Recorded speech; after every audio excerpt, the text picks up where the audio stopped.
Nakakapote si Miss Heart at si Carlota dahil maulan ang araw na to.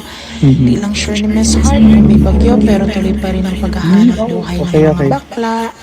Kaya naman pala maulan, Miss Heart, may namumuong low pressure area dito sa ulo ni Madam. Sige, riban mo siya, Miss Heart. Okay, Miss Heart, babala na ng pang-riban ang hair ni Madam. Lae naman, may pitang aswang na are. Lalagay lang ang pagbahay ng Heart ba? Tulog na agad, kainyaman naman. Okay, ising na si Carlota, banlawan mo na ang hair ni Madam. I-blower mo na rin ang hair ni Madam. Pagpasensyahan mo na, Miss Heart.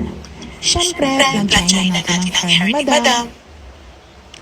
After magplansya, lagyan na ng naturalize ng hair ni Madam. Magpapahinga na ulit si Carlota. Huwag siya abalahan.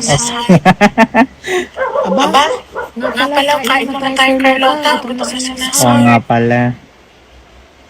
Blower na ulit ni Carlota ang hair ni Madam.